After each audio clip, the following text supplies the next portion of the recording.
আসসালামু আলাইকুম। আমরা এই গ্রামে গঞ্জে আসছি, বর্ষা হচ্ছে, প্রায় বৃষ্টি হচ্ছে, তাই না? বৃষ্টি হচ্ছে না এখন? বৃষ্টি যখন হচ্ছে, আপনি মনে করবেন বৃষ্টির পানিতে আল্লাহ তাআলা পানিতে কিছু দেয়, সার দেয়, নাইট্রোজেন হয়। আপনি দেখবেন যে হঠাৎ করে বৃষ্টি হলে পাট ক্ষেতের গাছগুলো বড় হয়, কালো হয় কি না? তো যখনই কোনো ঘাস হবে, ঘাসে পানি পড়বে, উপর থেকে হোক, বীজ থেকে হোক, অথবা সার দেবেন, অথবা বিদ্যুৎ চমকাক, যেভাবেই হোক এই নাইট্রোজেনটা খাদ্যের মধ্যে বা এই ঘাসের মধ্যে যায়।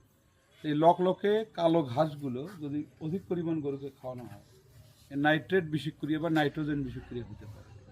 এর লক্ষণ কীভাবে বুঝবে? মুখ দিয়ে লালা আসবে, গরু হিপ পারবে, পেট ফাঁকতে পারে, মাঝে মাঝে পাতলা পায়খানা করবে, ঘন ঘন পায়খানা করবে, এবং প্রস্রাবটা ঘন ঘন করার চেষ্টা করবে। তো এটার সমাধান কি?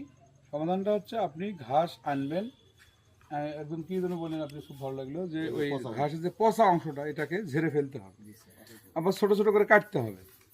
কাটার পরে মিনিমাম একটা দিন পর হবে, মানে প্রথম দিন আপনি 2 দিনে ঘাস নিয়ে আসলেন, নিয়ে এসে কাটে রাখলেন, একদিন পর থেকে করবেন, তাহলে দেখবেন একদিনের খাবারটা ওখানে অল টাইম এক্সট্রা।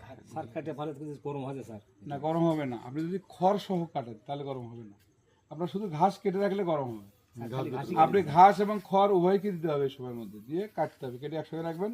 খড়টা কি শুকনো না?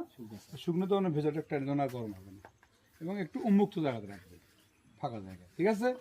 এটা করলে গরু নাইট্রোজেন, আমরা অনেক সময় বুঝি না, না বুঝেই অনেকে ফুড পয়জন বলে, এটা ওটা বলে শুধু প্রচুর ওষুধ খাওয়ানোর চেষ্টা করেন। আর যেহেতু বিদেশি গরু পালছেন, নিয়ম কানুনগুলো একটু স্ট্রিক্টলি মানতে হবে। কেন মানতে হবে? কারণ এই প্রাণীগুলো আমাদের দেশে আবহাওয়ার সাথে অতটা কিন্তু অ্যাডজাস্ট করতে পারছে না। তার উপরে যদি খাদ্যের ধকল যায়, আবার যদি অন্যান্য অসুখ বিসুখ হয়, আবার না বুঝে যদি আপনি কোনো ওষুধও খাওয়ান, এটাও কিন্তু ধকল। এই জন্য আমাদের সঙ্গে একটা যোগাযোগটা আপনাদের বাড়াতে হবে। প্রাণী সম্পদ অফিসের সঙ্গে একটু যোগাযোগ বাড়াবেন, আমাদের মোবাইল নাম্বার আছে, একটু জিজ্ঞেস করবেন, স্যার এই হচ্ছে, তাহলে আর প্রাথমিক একটা পরামর্শ দিলাম। কিন্তু আমরা সব কিছুতে আগে ওষুধ খুঁজি, এটা হলো আমাদের সবচেয়ে বেশি ক্ষতি। তো আমরা সবাই ভালো থাকি, আমরা সুস্থ থাকি, আল্লাহ আমাদের ভালো রাখুক, আপনার উন্নতি করে এই দোয়া করছি। হ্যাঁ, আমাদের জন্য দোয়া করবেন। আসসালামু আলাইকুম।